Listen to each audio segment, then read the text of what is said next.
네, 이 시각 K스타 출발하죠. 오늘 나와주신 두 분 소개해 드리죠. 리서치 아름의 고윤기 멘토 그리고 와운의 파트너 이상로 멘토 나와 있습니다. 어서 오십시오. 네, 반갑습니다. 네. 자, 오늘 첫 번째 이슈 앞서 잠깐 언급드렸는데 이 풍력 쪽 가져와 봤습니다.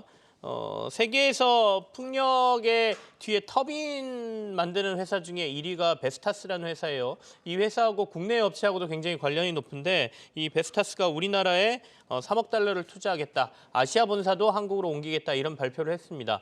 스위스 다보스 포럼에서 있었던 여러 가지 행사에서 나온 얘기인데요. 풍력주들 그리고 어떤 영향을 미칠지 한번 저희들이 점검을 좀 해보겠습니다. 먼저 고윤기 멘토부터 얘기하시죠.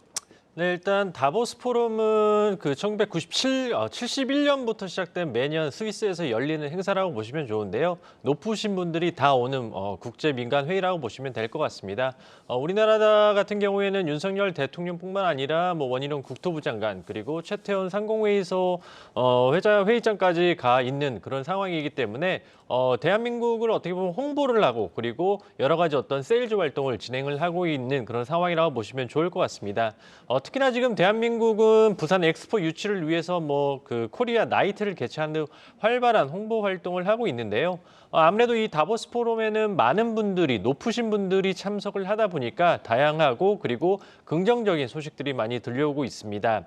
일단 들려온 소식은 세계 1위 풍력 터빈 업체죠. 베스타스가 한국에 3억 달러, 하나로 3,700억 되는 금액을 이제 대한민국에 투자를 하겠다라고 투자 신고식을 했는데요. 네. 투자한다라는 것 자체는 굉장히 긍정적입니다. 다만 금액적으로 놓고 본다면 3억 달러면 3,700억.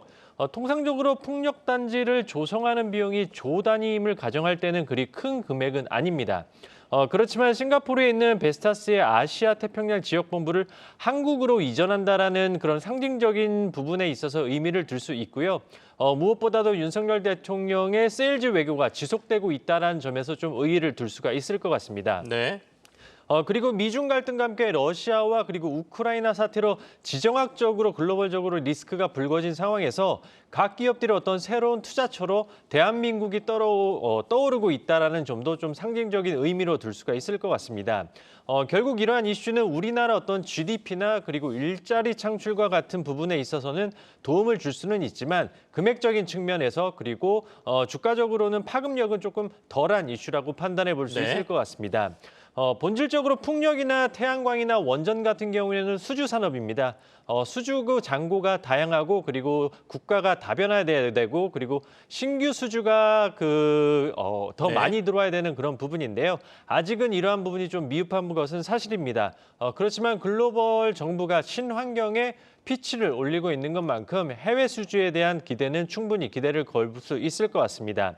다만 국내 같은 경우에는 신재생 에너지를 좀 발전하기에는 지리적으로는 좀 불리한 입장입니다. 왜냐하면 풍력 같은 경우에는 바람이 그렇게 많이 불지도 않고 그리고 태양광 같은 경우에는 일조량이 부족한 부분이기 때문에 신재생 에너지 산업에 대해서 투자하실 분들은 국내적인 어떤 이슈보다는 해외 어떤 정책적인 부분 그리고 수주와 관련된 이슈들만 체크하시면서 투자하시면 좋을 것 같습니다. 네. 다보스 포럼에 높으신 분들 온다고 했지만 경제계 주요 인사가 모인다 이렇게 저희가 얘기를 하면 될 것 같고요. 그리고 이제 베스타스가 풍력 단지를 직접 만드는 회사는 아닙니다. 그러니까 터빈, 그러니까 아까 제가 모터 같은 거 만든다고 했지 않습니까? 이제 그거 제조 공장을 국내에다 투자하다 보니까 풍력 단지에 투자되는 규모보다 좀 적게 보이긴 하는데 그 공장을 국내에 짓는다는 거는 풍력 타워를 만드는데 협력할 수 있는 회사들이 국내에 많다 이런 해석이 가능하고요. 결국에는 풍력 타워 아니겠습니까? 우리나라는 주로 타워를 하니까 이상로 멘토하고는 그 얘기 한번 해보고 네. 싶은데 일단은 베스타스 얘기 나오면 제일 먼저 떠오르는 건 CS 윈드예요. 근데 오늘 CS 윈드는 주가가 별로 안 좋고 도리어 동국 SNC, 상강 M&T 이렇게 좀 강세를 보이는데 그 이유를 우리가 어디서 찾아야 돼요?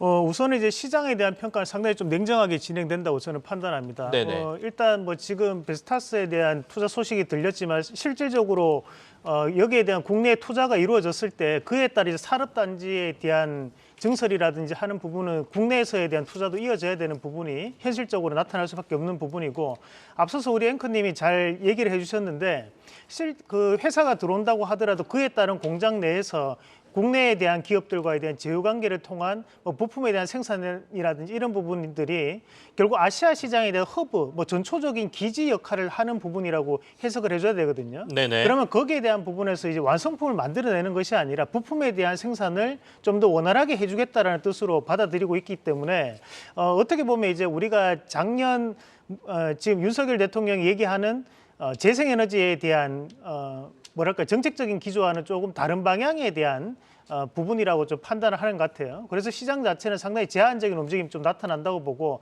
다만 우리가 이 부분을 해석을 할 때는 단기적인 이슈에 대한 부분보다는 중장기적 관점에서에 네. 대한 부분에서 해석할 필요가 있다고 보거든요.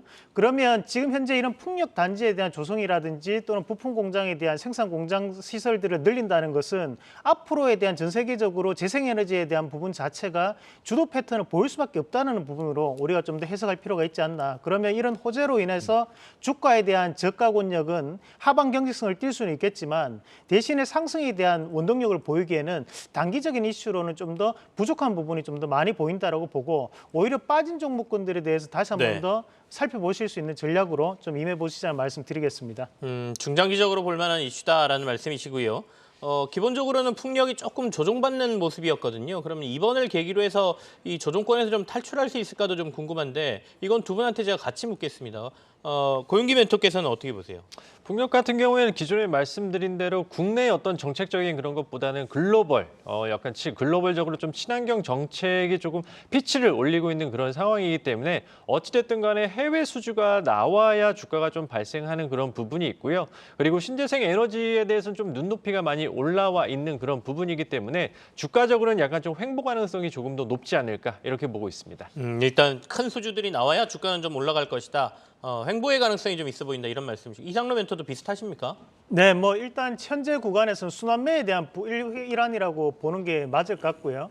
우리가 지금 현재 전 세계적으로 진행되고 있는 것 중에 한 개가 이제 RE100에 대한 부분이 전 세계적으로 진행이 되고 있는 상황인데 그만큼 재생에너지에 대한 부분에서에 대한 중요도는 계속적으로 증가할 수밖에 없는 부분이라고 봐야 됩니다. 그런 관점에서 봤을 때 주가에 대한 단기적인 상승보다는 중장기적인 성격으로 우리가 좀 바라보시는 것이 좋겠다는 말씀드리겠습니다. 아직은 조금 뭐 들어갈 시기보다는 조정의 관점에서 좀 바라보는 게 낫다. 보수적인 관점으로 일단은 보자라는 건데 장기적으로는 풍력 쪽에 대한 거는 괜찮다라는 두 분의 얘기를 들었습니다.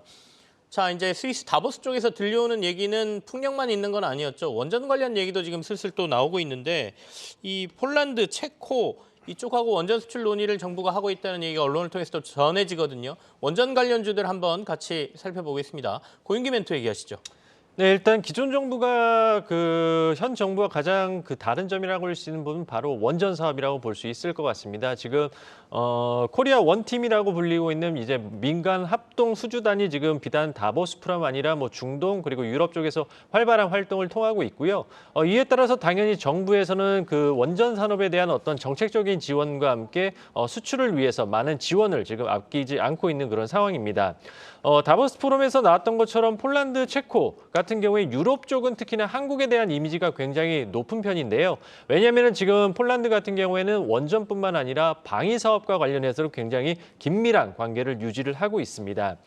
유럽 같은 경우에는 아무래도 국경이 서로 맞닿다 보니까 아무래도 우크라이나 사태로 인해서 이러한 어떤 그 옆집 살림에 관심이 많기 때문에 비단 폴란드뿐만 아니라 뭐 루마니아 등과 같은 다른 국가들 또한 지금 한국과 원전 그리고 방위 산업 그리고 첨단 산업과 같은 우호적인 관계가 앞으로도 지속될 가능성이 매우 높다라고 볼 수 있을 것 같습니다. 다만 폴란드와 맺은 협력 의향서와 그리고 MOU 같은 경우에는 말 그대로 협력 의향서고 그리고 그렇기 때문에 법적 구속력 자체는 없습니다. 물론 폴란드 부총리가 100% 뭐 본계약으로 체결될 확률이다라고 얘기는 했지만 아니었던 부분이었기 때문에 이 부분은 지속적으로 좀 체크는 하실 필요는 있을 것 같습니다. 네. 그리고 원전 사업 자체가 구상과 그리고 실질적으로 이뤄지기까지 많은 시간과 노력이 소요되기 때문에요. 비록 지난 10월 폴란드 정부 주도 사업에서는 탈락했지만 2단계 원전 수주에서는 좋은 소식이 있기를 좀 기대해 볼 수 있을 것 같습니다. 다만 이제 주가적으로 한번 놓고 본다면 주가는 굉장히 재미가 없을 것 같습니다. 왜냐하면 주식의 특성상 선제적인 관점에서 놓고 본다면 윤석열 정부가 탄생하기 전부터 원전 관련주들은 먼저 선제적으로 움직인 그런 부분이 있었습니다. 그렇기 때문에 원전 이슈가 이렇게 수주와 관련된 이슈라든지 혹은 MOU와 관련된 이슈가 나올 때마다 그러한 물량이 출회될 수밖에 없거든요.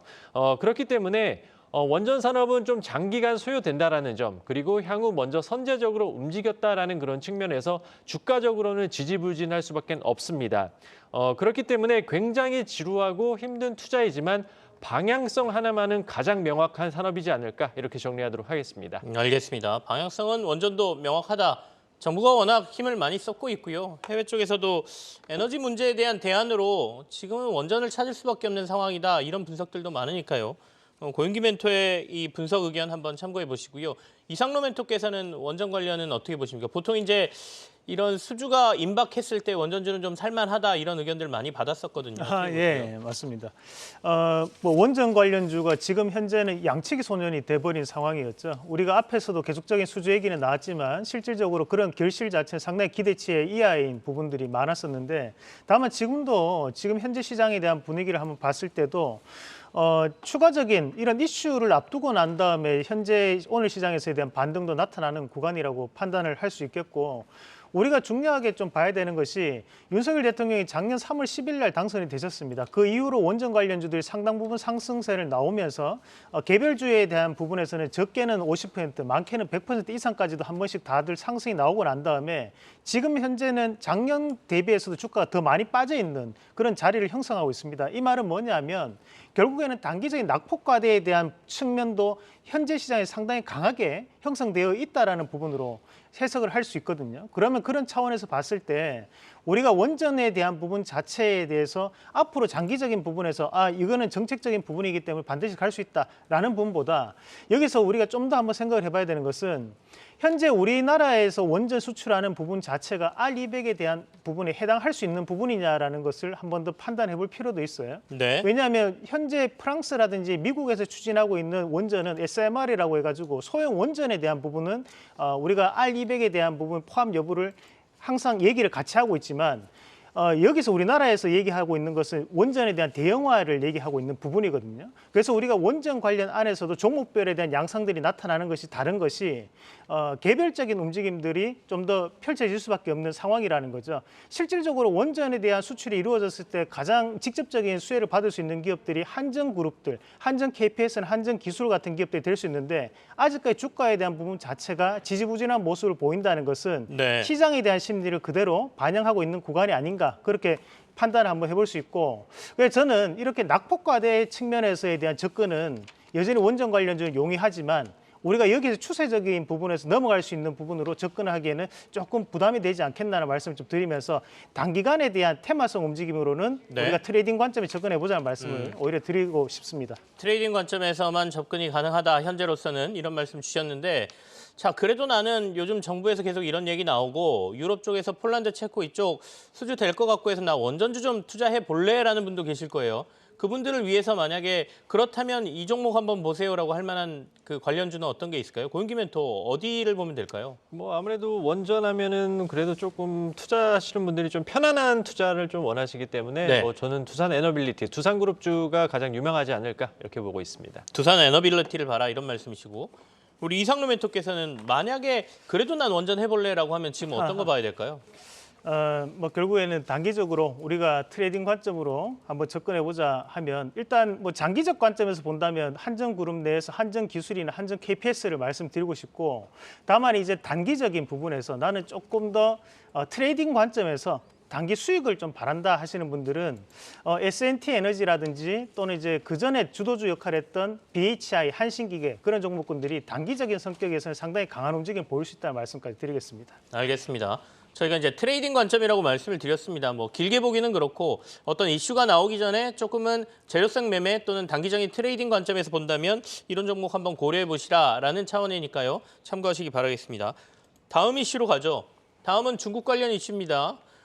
아무래도 리오프닝 국내도 그렇고 중국도 그렇고 결국에는 탈 코로나19 정책을 강하게 쓰고 있고 내일 이제 정부도 실내에서 마스크를 언제쯤 벗을 것이냐 발표한다라고 얘기했거든요. 그런 얘기들이 나오면서 리오프닝 주들에 대한 관심이 좀 늘어나고 있는데 대표적인 게 이제 항공주 같고요.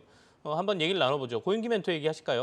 네, 아무래도 뭐 항공주 말씀해 주신 것처럼 리오프닝 관련해서는 뭐 항공주 그리고 뭐 화장품, 뭐 엔터, 여행주 등 뭐 많은 그런 업종군들이 있습니다. 흔히 말해서 코로나 피해주라고 보시면 좋을 것 같은데요. 일단 뭐 대표적으로 항공주 같은 경우에는 좀 실적적인 그런 기대감 그리고 리오프닝에 대한 기대감을 인해서 뭐 제주항공 같은 경우에는 저점 대비 주가가 거의 2배 가까이 지금 오른 상황입니다. 네. 그렇다면 이제 앞으로 이제 4분기 실적 발표를 앞두고 나서 이게 이어질 것인가에 대한 가장 큰 고민이 이어질 것 같은데요. 항공주 같은 경우에 통상적으로 4개로 보시면 좋을 것 같습니다. 화물 운임, 그리고 여객, 그리고 유가와 그리고 환율로 보시게 되는데 일단 항공주 같은 경우에는 앞서 말씀드렸던 여객, 그리고 환율, 유가는 굉장히 우호적인 관계를 지금 유지를 하고 있습니다. 유가 같은 경우에도 지금 100불 이상까지 넘어갔던 유가가 지금 대략적으로 70불대를 유지를 하고 있고 환율 같은 경우에도 1,400원대의 그 고공 환율을 이었던 부분도 1,200원대까지 하락한 부분이고요. 여객 같은 경우에는 당연히 코로나가 해제됨에 따라서 당연히 여객 수요가 굉장히 많이 늘어났기 때문에 실적적으로도 굉장히 긍정적입니다. 다만 환율 쪽으로 놓고 본다면 통상적으로 이제 그 화물의 항공 운임을 가장 많이 쓰는 게 아무래도 좀 빠른 어떤 그 배달을 해야 되는 그런 부분이 되게 되는데 가장 대표적으로 반도체를 들 수 있겠죠. 그렇지만 반도체 업황이 좋지 않았기 때문에 이제 그 여객의 어떤 화물 운임에 대한 어떤 그 가격 자체가 지수 자체가 조금 하락할 여지가 있기 때문에 네. 이 여객 수요가 얼만큼 이 화물 운임을 조금 커버를 할지에 따라서 좀 주가는 좀 좌지우지될 가능성이 높습니다. 그리고 코로나로 인해서 그동안 해상 운송 자체가 좀 중단이 되었던 부분이 이제 그 반사 이익을 얻었던 부분도 해제가 되고 있기 때문에 네. 그 아무래도 이제 항공주들의 주가를 발목을 잡을 부분은 이 화물과 관련된 이슈다라고 이렇게 이해를 하시면 좋을 것 같습니다. 다만 주가적으로 놓고 본다면 중국의 리오프닝과 관련해서 주가는 좀 선제적으로 빠르게 움직인 그런 부분도 있습니다. 선제적인 기대감도 있었고 특히나 LCC 같은 경우에는 가장 많은 노선과 수익 비중을 차지하는 부분이 일본입니다.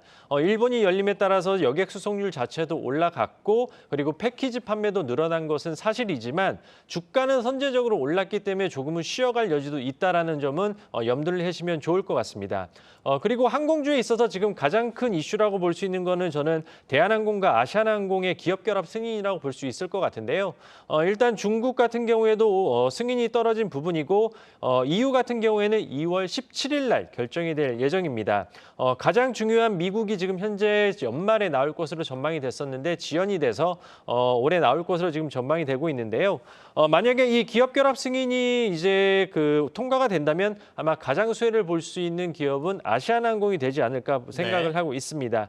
아무래도 아시아나항공 같은 경우 지금 높은 부채 비율에 따라서 자본 잠식과 관련된 그 이슈가 리스크 요인으로 잡고 있는데 향후 이 부분이 통과가 된다면 대한항공의 유상증자 참여 가능성이 높아질 수 있는 부분이라서 네. 충분히 지켜볼 여지는 있을 것 같습니다. 어찌됐든 리오프닝과 관련해서 가장 관심도가 높은 업종이 항공, 여행, 엔터까지 이어지고 있고요. 아마 올 한 해 우리나라 증시의 가장 키포인트는 코로나로 인해 힘들었던 업종군의 턴어라운드가 아닐까 이렇게 정리하도록 하겠습니다. 네, 주로 항공주를 중심으로 말씀해 주셨고요. 얼마 전까지는 LCC 중심으로 저희가 말씀을 많이 드렸습니다. 그래서 에어부산, 제주항공 이런 것들에 대한 관심 좀 주문하신 분들이 많았는데 오늘은 이제 뒤쪽에서 아시아나항공 얘기를 좀 해주셨어요. 합병과 관련된 이슈가 마무리된다라고 하면 아시아나항공이 좀 수혜를 받을 것 같다 이런 말씀이시니까 그것도 좀 참고해 보시죠. 자, 리오프닝이 꼭 항공주에만 있는 건 아닙니다. 항공주로 해서 연결시켜 보면 여행주하고 뭐 카지노 이렇게까지 좀 연결이 될 것 같은데요. 이상로 멘토께서는 조금 더 확장해서 얘기를 해주실까요? 네, 뭐 우리가 뭐 흔히들 뭐 엔데믹에 대한 영향으로 큰 수혜를 받는 기업들로 흔히 분류를 많이들 할 수 있는데요. 대신 이런 종목군들의 공통점은 숨겨져 있는 키워드가 바로 중국이라는 키워드를 가지고 있다는 거죠. 네네. 하지만 지금 현재 중국과의 관계가 과거처럼 그렇게 활성화되지 않는 그런 과정들을 봤을 때 결국 주가적인 측면에서는 기저효과에 대한 측면으로 나타난다고 봐야 되거든요. 우리가 일적인 예로 현재 카지노 관련주라든지 화장품 관련주들을 보더라도 화장품 관련주 같은 경우 경우에는 2020년도까지는 우리나라 K-뷰티가 중국 시장 내에서는 점유율 1등이었습니다. 네. 근데 그 이후로 점유율이 꾸준하게 떨어지면서 현재는 점유율 3위권까지 내려왔고 1위가 미국, 2위가 일본에 대한 부분이 차지하고 있는데 그만큼 중국 내에서도 본인 자국 화장품에 대한 선호도가 높아졌고 그리고 한국 화장품들에 대한 어느 정도 선호도 자체가 상대적으로 낮아지면서 우리가 화장품주들이 반드시 중국 시장이 확장되면 그리고 중국 시장에 대한 소비가 늘어나면 국내 기업들에 대한 수혜가 돌아온다는 그런 공식 자체는 상당히 제한적인 영향을 미칠 수 있다고 보거든요. 그러면 결국 화장품주들에 대한 부분에서도 낙폭과대에 이은 기저효과에 대한 측면으로 제한적 상승밖에는 둘 수 없는 부분이고요. 다만 우리가 카지노 관련주들도 같은 맥락으로 해석을 해줄 필요가 있다는 거죠. 우리가 과거 박근혜 정부 시절에는 이런 관광사업 자체가 국책과제로 인해서 영향을 많이 미쳤지만 지금 현재 같은 경우에는 아직 카지노 관련된 부분 자체에서 일본인과 중국인들을 대상으로 우리가 많은 실적들을 기록을 하게 되는데 중국인들의 드랍액이 훨씬 더 높게 형성되는데 이런 중국인들에 대한 입국 자체가 과거만큼은 많이 빠져 있는 상황들이기 때문에 실적에 대한 연관성까지는 좀 더 제한적이지 않을까라는 측면으로 저는 바라봅니다. 그래서 오히려 우리가 중국이라는 키워드에 해당하는 그런 엔데믹 관련주들을 보는 것보다는 좀 더 들어가서 우리가 심리적 효과를 좀 더 나타내고 좀 더 이런 경제적인 부분 자체에서 제한적인 영향을 받을 수 있는 의료기기 쪽으로 우리가 좀 더 보시면 어떨까. 그중에서도 이 피부 미용 의료기기 관련된 기업들이 4분기에도 좋은 실적을 기록할 수 있는 그런 가능성들이 높아지고 있고 네네. 특히 국내 피부 미용 의료기기 관련된 기업들은 수출 물량이 점유율의 약 50% 이상을 차지할 때가 많거든요. 그런 것들을 봤을 때 클래시스라든지 뭐 하이로닉 그리고 최근에 제이시스 메디칼 그리고 신고가를 가고 있는 비올 이런 기업들도 우리가 꾸준한 신고가에 대한 이유는 결국 4분기 실적 개선에 대한 부분 자체가 선반영되는 구간들이 형성될 수 있기 때문에 반영되는 거라 보고 그런 피부 미용 의료기기 관련된 기업들로 좀 더 보시는 게 좋지 않겠나 말씀까지 드리겠습니다. 비올이 1년간 꽤 많이 80% 이상 올랐네요. 네, 자, 얘기가 나왔으니까 아예 의료기기, 미용기기, 그다음에 임플란트까지 좀 얘기를 해보죠. 오늘 사실 임플란트주들이 굉장히 좋거든요. 이상로 멘토가 방금 전에 중국하고 딱히 관련이 많지 않은, 그러니까 조금 영향을 덜 받는 쪽으로 보자라고 하면 리오프닝 쪽에 이 의료기기라든지 미용기기 쪽을 볼 수 있다 이렇게 해석을 해주셨습니다. 네. 고윤기 멘토께서는 어떻게 보세요? 일단 저는 화장품 관련해서 좀 상대적으로 좀 열의에 떨어져 있는 그런 업종이 아닐까. 중국 관련해서는 좀 그렇게 좀 생각을 하고 있고요. 네. 만약에 리오프닝과 관련해서 중국과 관련된 의료기기 업종에 대해서는 저는 임플란트 관련주는 여전히 유명하다라고 좀 생각을 하고 있습니다. 어찌됐든 간에 중국인들의 임플란트를 하게 되면 일단 뭐 전 세계 1위의 인구를 가지고 있는 중국이기 때문에 그리고 오셈 임플란트 같은 경우에는 기존부터 중국에 미리 아카데미를 설립하면서 굉장히 현지화 전략을 많이 썼기 때문에 실질적으로 12월 달에 그 수출입 통계를 보더라도 임플란트 그리고 톡신, 필러와 같은 그런 수출국 같은 경우에 오히려 증가하는 모습이 나타났습니다. 그렇기 때문에 임플란트 관련주는 여전히 중국 관련주뿐만 아니라 향후에 러시아라든지 인도 쪽으로의 더 어떤 추가적인 확장세가 가능한 부분이기 때문에요. 여전히 임플란트 관련주는 뭐 중국 관련해서도 그리고 그 외에서도 여전히 유망하다 이렇게 볼 수 있을 것 같습니다. 임플란트 좀 유망하다 이렇게 말씀 주셨습니다. 오늘 오스템 임플란트가 사실은 고가를 뚫었어요. 오늘 지금 7% 이상 오르면서 한 14만 6천 원, 5천 원 이선에 막혀 있던 주가가 위로 지금 올라간 상황이거든요. 이상로 멘토님 차트 보면서 오스템 임플란트 조금 점검해 주시겠습니까? 네, 뭐 우선적으로 우리가 이제 임플란트 회사들이 생각보다 상장돼 있는 기업들이 많습니다. 그리고 상장돼 있지 않는 비상장 기업들도 임플란트 관련해서 최근 들어 실적이 많이 늘어나는 그런 추세를 보이고 있다고 얘기하는데 우리가 먼저 한 가지 팁을 좀 말씀드린다면 네. 우리가 임플란트에 대한 부분의 경우에 사실 기술적인 부분에 대해서 요즘 차이가 많이 나지 않거든요. 대신에 이제 우리가 이 대표이사들을 볼 때 흔히 이제 대주주라고 얘기하죠. 그 대주주가 현재 병원을 운영하고 있는 분이 계시고 또는 이제 명예회장직으로 전문 경영인을 두는 분이 계시는데요.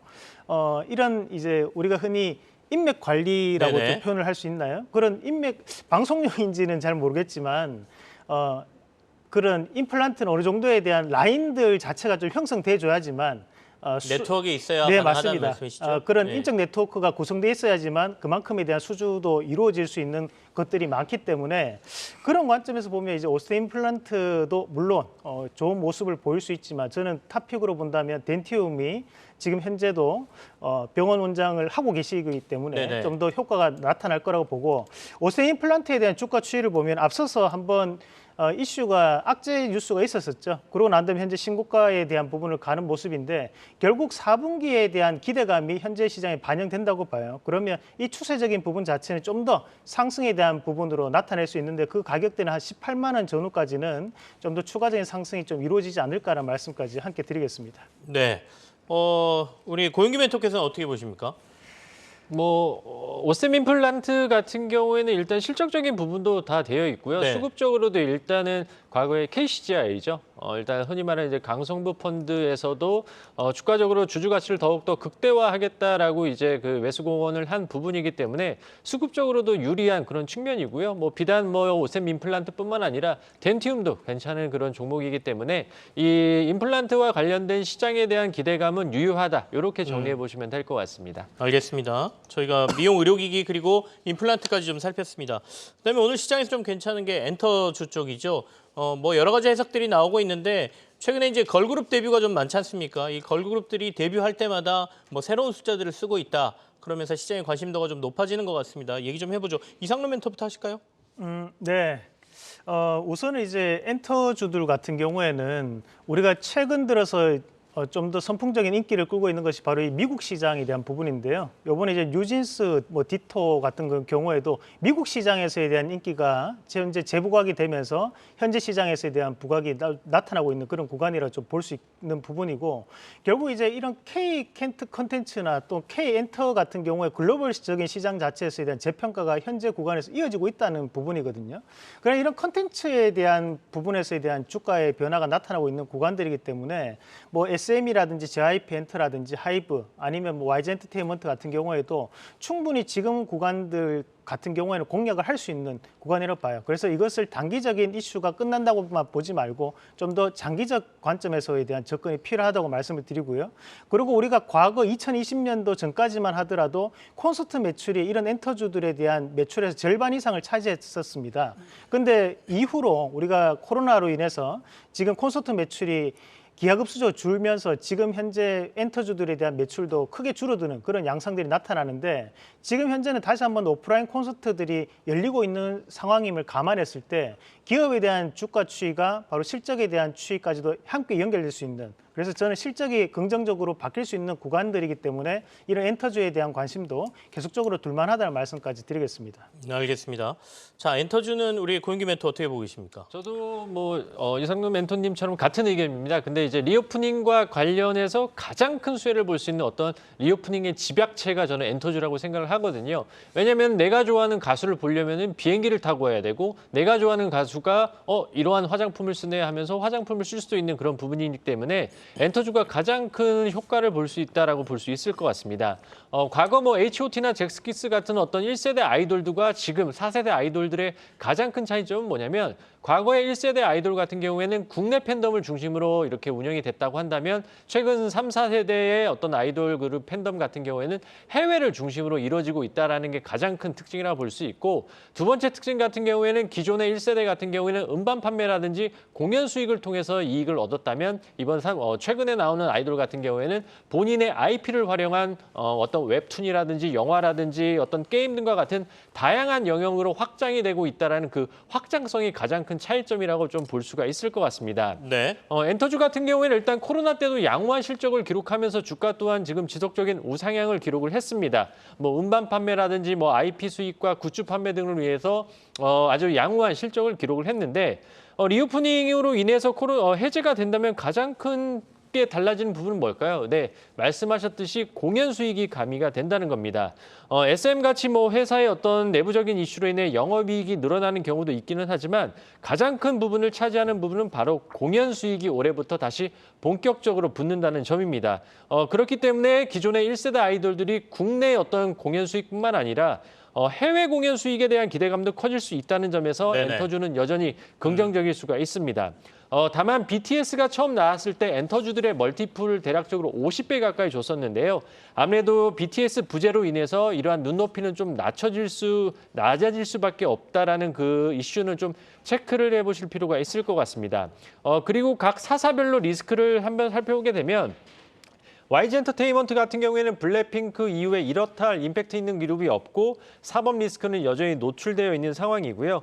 SM은 IP 자체가 좀 노후화되어 있다라는 점. 그리고 JYP는 트와이스와 스트레이트 키즈 이후에 아이돌 자체가 조금은 정체 구간이고 하이브는 뉴진스는 있기는 하지만 BTS 부재는 영원한 꼬리표로 따라다닐 거기 알겠습니다. 때문에 이러한 이슈까지 체크하시면 좋을 것 같습니다. 네. 자, 시장 이슈 여기서 마무리를 하고요. 두 분이 가져오신 관심주 확인해 보겠습니다.